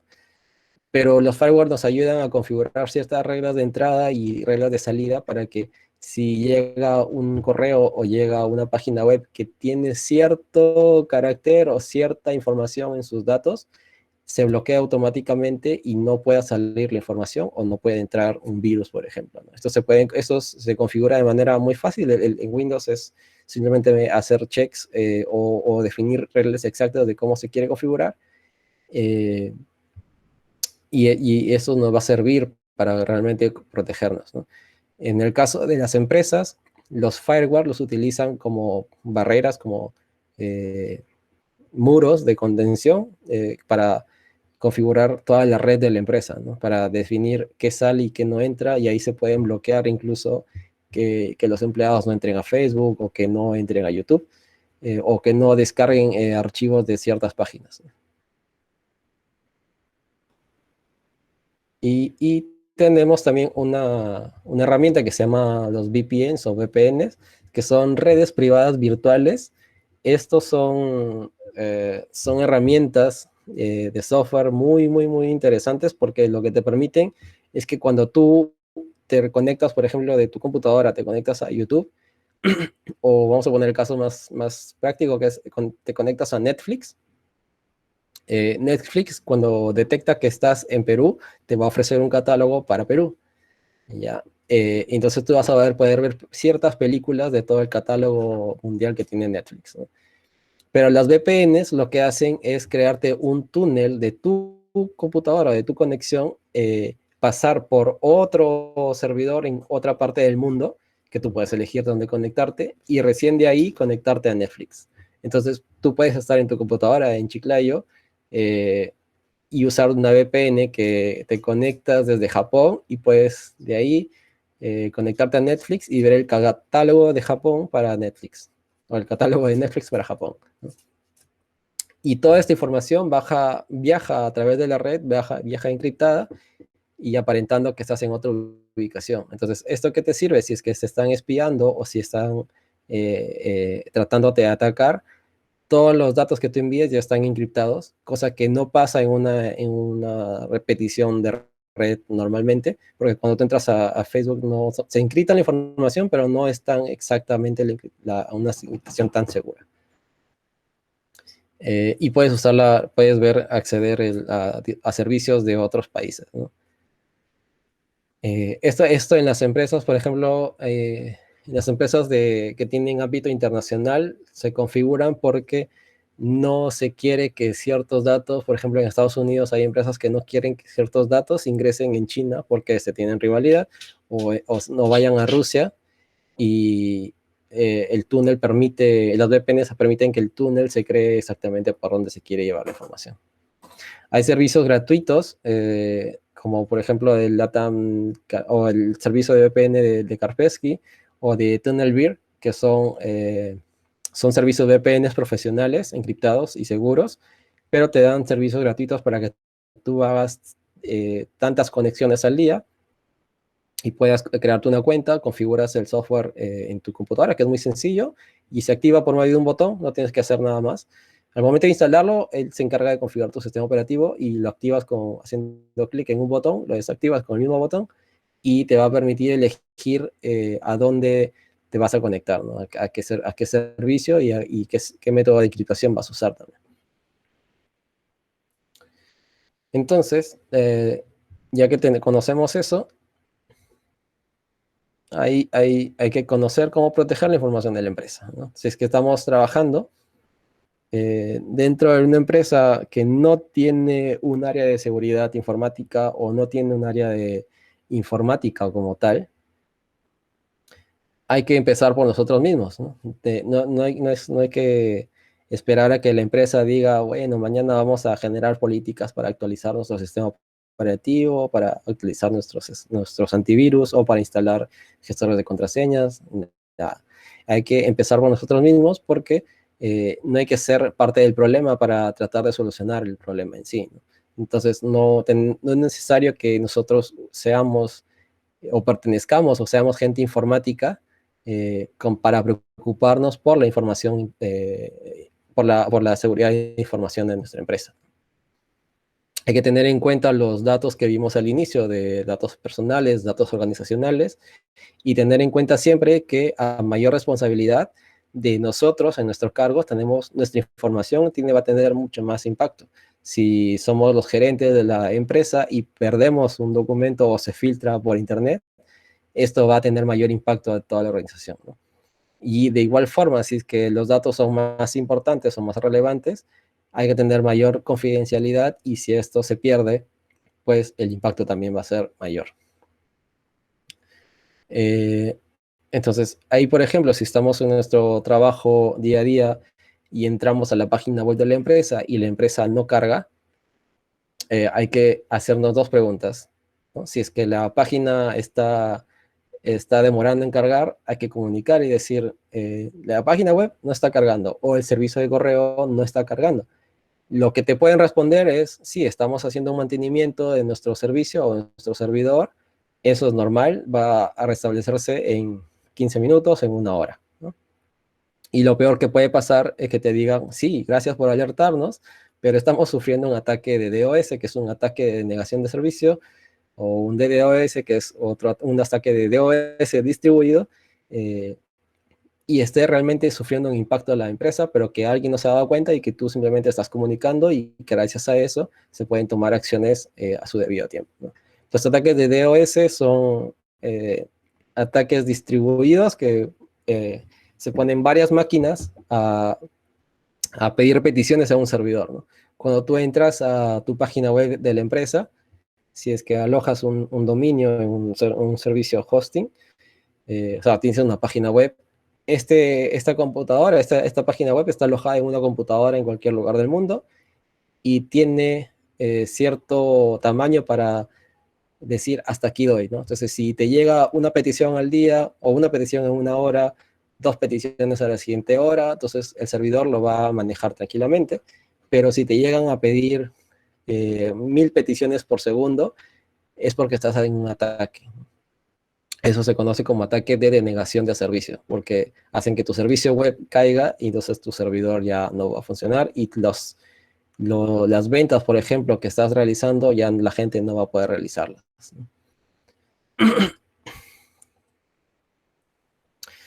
Entonces, otro tema que tenemos que tener en cuenta es cómo conseguir el software seguro para mi empresa, ¿no?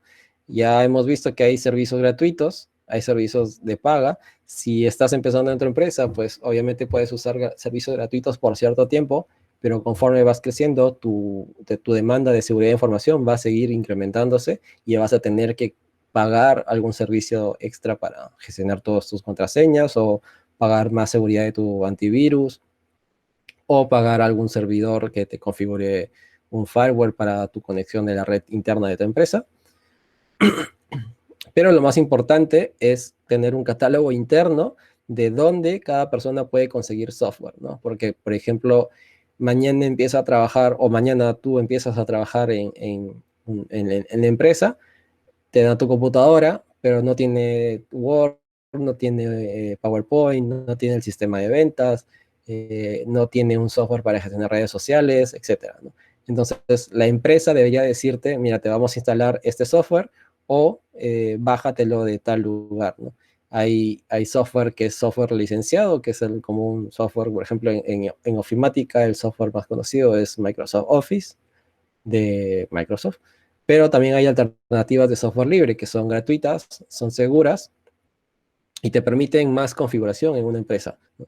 En el caso, por ejemplo, si deciden por herramienta de software libre, se pueden montar servidores de repositorios en donde cada persona que quiera instalar su Word, que en este caso no es Word, sino se llama Writer, lo va a bajar de ese servidor y tú puedes armar un servidor con las aplicaciones que quieres que las personas que van a usar las computadoras en tu empresa deban usar solamente esas opciones, ¿no? En el caso del software licenciado no es tan fácil configurar eso porque cada software viene, en el caso de Microsoft, tienes que bajarlo directamente de la página de Microsoft después de haber hecho algunos pagos de tu licencia. Y ya para terminar, la recomendación es siempre mantener las actualizaciones de su software, así sean mínimas, así tengan que demorar una hora, hora y media, actualicen su software siempre. Las actualizaciones de Microsoft en Windows son muy pesadas y demoran porque se actualizan y te obligan a no reiniciar la máquina hasta que esté instalada, pero hay que hacerlo y hay que tener las actualizaciones del sistema operativo, de los programas y del antivirus sobre todo, ¿no? La segunda recomendación es no instalar software de seguridad por terceros que no conocemos. Normalmente hay los antivirus gratuitos, por ejemplo. El más conocido creo que es Avast, que la mayoría ha utilizado alguna vez en su vida o se ha topado con Avast como antivirus en Windows.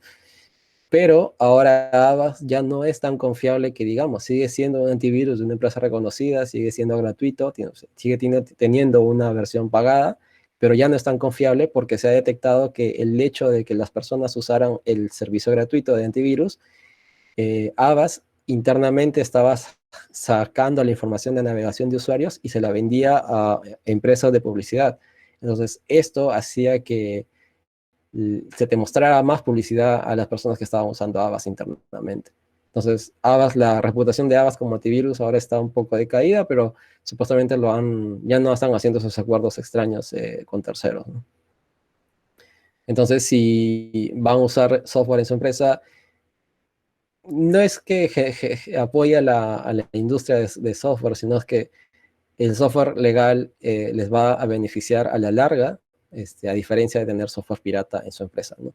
Como software personal, podrían instalar software pirata sin licencia, sin pagar cosas, pero para una empresa es necesario tener software legal y una licencia original, ¿no? En el caso del software libre, no se paga absolutamente nada, pero sí normalmente hay empresas que cobran por instalarte, por dar soporte del software en caso hay alguna falla, y el software muy seguro también.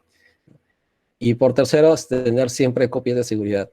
Cada vez que vayan a estén trabajando, las copias de seguridad son importantes porque si falla algo o no abre el archivo después, tienes la opción más rápida de restaurarte, ¿no?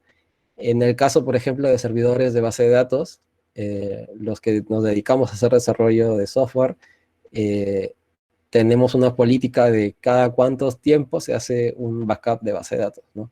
Entonces, si programamos que el backup se haga una copia diaria a las 2 de la mañana, y mientras nosotros empezamos a trabajar a las 8, si algo falla, hemos perdido solamente 6 horas de datos, que lo cual no es mucho porque normalmente es en hora de madrugada, casi nadie va a comprar o va a hacer transacciones de madrugada, ¿no? Entonces hay que tener políticas exactas sobre cómo, en qué lugar se van a comprar los antivirus, en qué lugar se va a obtener tal software, ¿no? O copias de seguridad, copias de contraseñas, perdón, políticas de generación de contraseñas, que ya lo habíamos visto antes. Y eso es porque nuestra información es el activo más valioso que realmente tenemos. Muchas personas no lo ven así porque es algo que lo manejan a diario, pero no toman en cuenta qué es la información que comparten en redes sociales, qué información están guardando en los datos de su empresa. Y a la vez es el dato, es el activo más vulnerable que tenemos porque ya hemos visto que tiene un montón o podemos ser víctimas de un montón de ataques que no nos damos cuenta.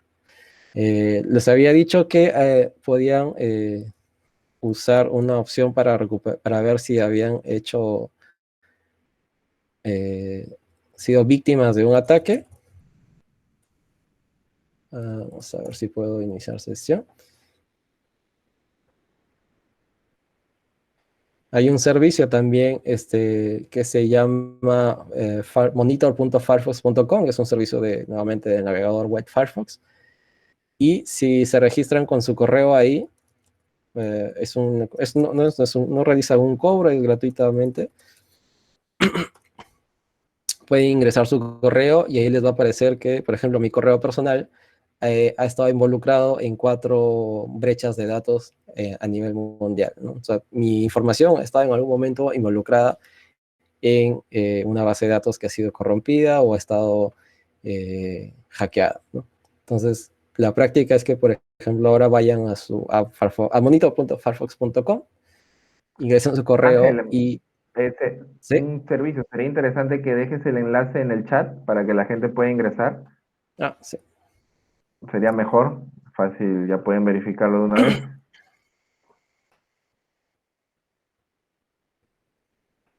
¿Dónde está el chat?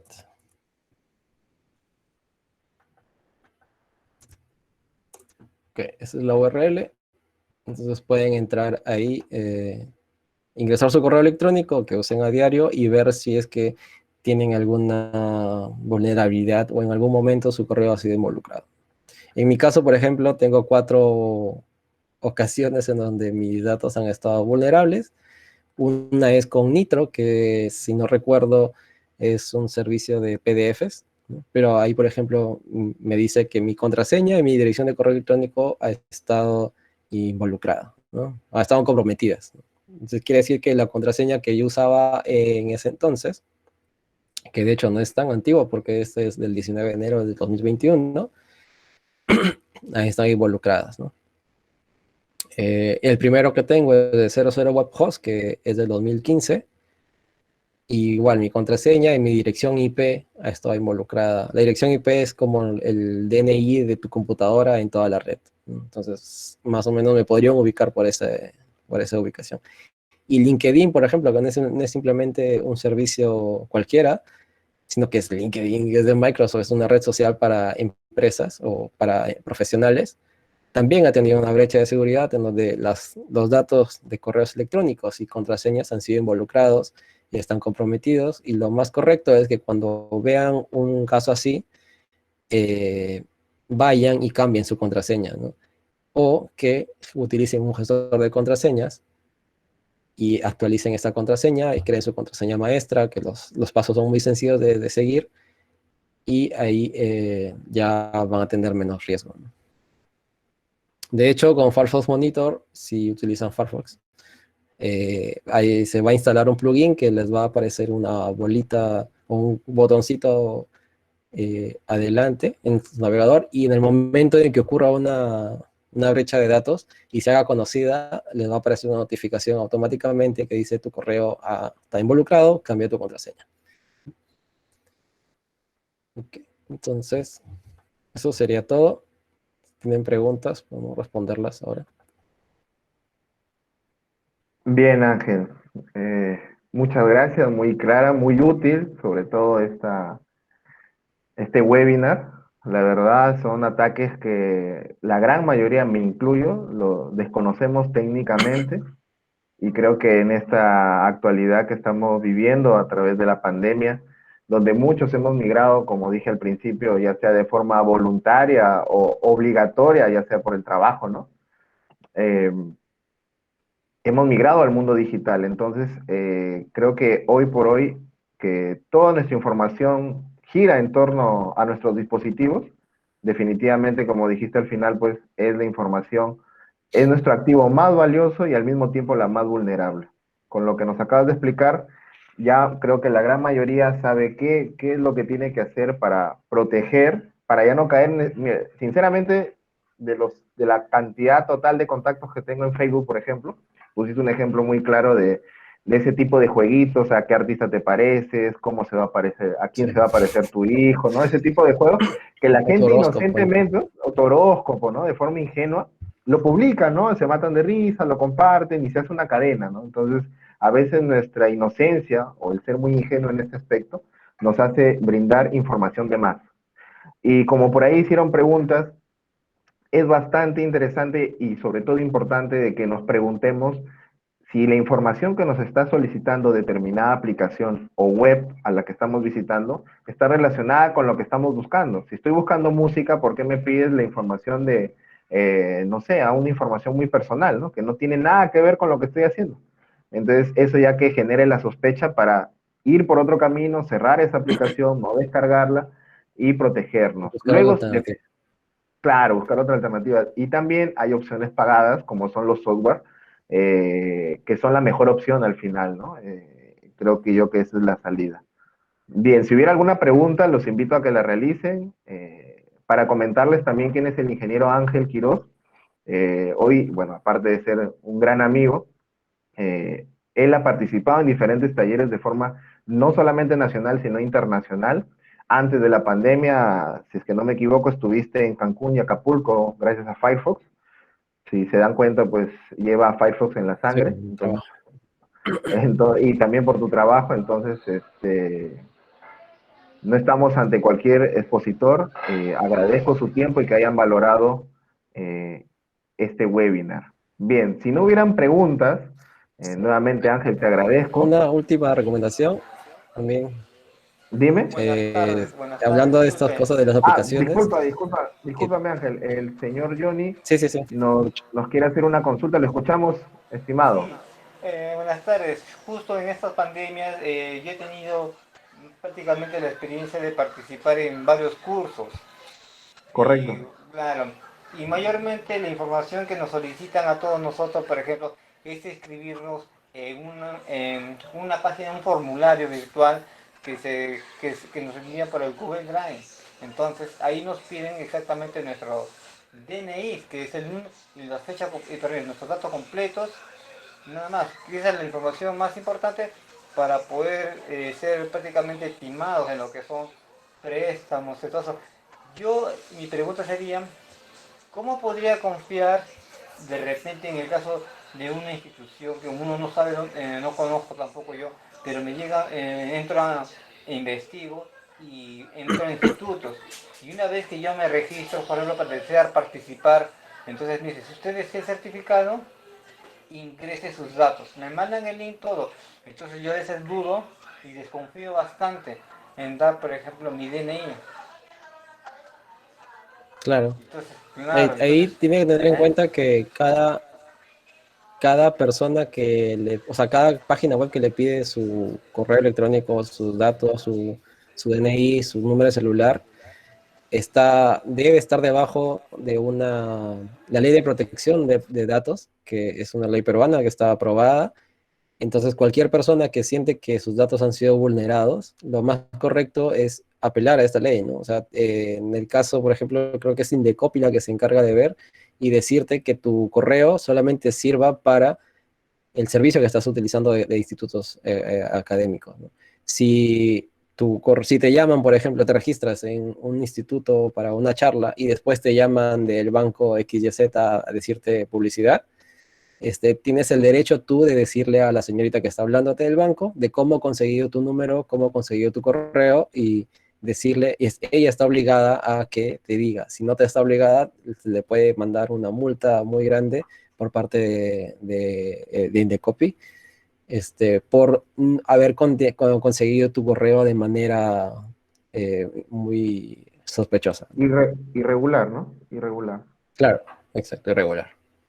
Justo lo que menciona el amigo Johnny es muy cierto. En nuestro caso, en Negotec, haciendo un paréntesis y hablando específicamente de Negotec, nosotros tenemos la siguiente dinámica de cómo contactar con el participante, ya que tenemos diferentes, digamos, canales. Uno de ellos es el WhatsApp, si es que ya nos tienen agregados. Número dos, el Facebook, que es la red social que nosotros empleamos. El Instagram también, pero casi la interacción es muy poca. Y por último, nuestra web que está creada con Wix, cursos de Gotec, wix.com. Entonces, dentro de la información que nosotros solicitamos y de los que estén presentes, es muy probable que es la información que hayan brindado. Pedimos el nombre completo, el DNI y su correo electrónico y la ciudad, ¿no? En el caso de Negotec, ¿cuál es nuestro objetivo de solicitar este tipo de información para corroborar que la persona que está participando sea en efecto esa, ¿no? Puede ser que me diga, está participando Pepito Pérez y en el DNI es otro nombre. Entonces, nosotros también, al mismo tiempo como somos proveedores de servicios, también protegemos de que las personas que ingresen sean definitivamente personas, digamos, identificables. De tal manera que si ahorita, por ejemplo, estuviéramos dictando el taller y nunca falta un desadaptado que nos ataque, que intente perturbar este webinar que estamos dictando, nosotros vamos a identificarlo con claridad y poder bloquearlo, ¿no? Porque si bien es cierto, en algo que yo tengo claro en todos estos años profesionales, de que por más que uno quiera ser bueno y hacer cosas positivas, como por ejemplo ahorita nosotros estamos brindándoles educación de forma gratuita, nunca falta alguien que no concuerda con las cosas que tú haces y nos, no sé, nos ataquen. Entonces, también del lado de nosotros, por el lado del proveedor, intentamos protegernos de esta manera, ¿no? Pero la gran recomendación que nos hizo el ingeniero también, y la comparto, que si ustedes están interesados en participar en algo, como por ejemplo este curso, y les dan un formulario para llenar o les piden cierta información, ustedes están en su pleno derecho de investigar antes de brindar la información, ¿no? O sea, no brindar y luego investigar. Primero investiguen. Ah, Negotec. ¿Qué es Negotec? A ver, ¿no? Infórmame un poquito, dónde te puedo ubicar, dónde se encuentran, cuál es tu página web, cuál es tu red social. Entonces, si ven que definitivamente es, la institución, empresa o lo que sea, existe, ¿no? Y tiene lógica con la información que les están pidiendo, y aunque sea, ya tienen confianza. Hoy por hoy, que ya ustedes son, digamos, parte de la familia Negotec, yo estoy bien seguro que mañana, cuando quieran participar, lo van a hacer sin ningún problema. Pero es interesante la pregunta que hace, porque en nuestro caso sí lo hacemos, sí solicitamos, pero ese es nuestro fundamento, ¿no?